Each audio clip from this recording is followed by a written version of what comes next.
এমন মামলা আছে দাদা করে গেছে, বাবা করে গেছে।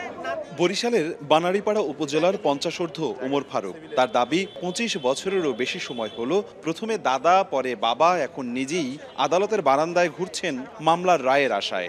আমারই একটা মামলা আছে, আমার দাদা করে গেছে, আমার বাবা করে গেছে, এখন আমারও চালাইতে হচ্ছে। তো এইটাই তিন পুরুষের টাকা অপচয় হচ্ছে, বাট মামলার এখন পর্যন্ত রেজাল্টে যাওয়া হয় নাই। বরিশালের আদালতে প্রায় 45,000 মামলা জট। আদালতের বারান্দায় প্রজন্ম থেকে প্রজন্ম ঘুরেও রায় না পাবার অভিযোগ বাদী বিবাদী উভয়েরই। আছে এজলাস আর বিচারক সংকটও। 14 সাল হইতে মামলা চালাই, আমার 4টে মামলা চলমান আছে। যে অবস্থা আমারে করতে আছে খালি ঘুরায়। সর্বোচ্চ আদালত থেকে শুরু করে একদম লোয়ার কোর্ট পর্যন্ত দুর্নীতির বাইরে নাই। যে কোনো মামলা আপনি এটা অনলাইন ব্যবস্থা করা উচিত, যেটা হাইকোর্ট সুপ্রিম কোর্ট করেছেন।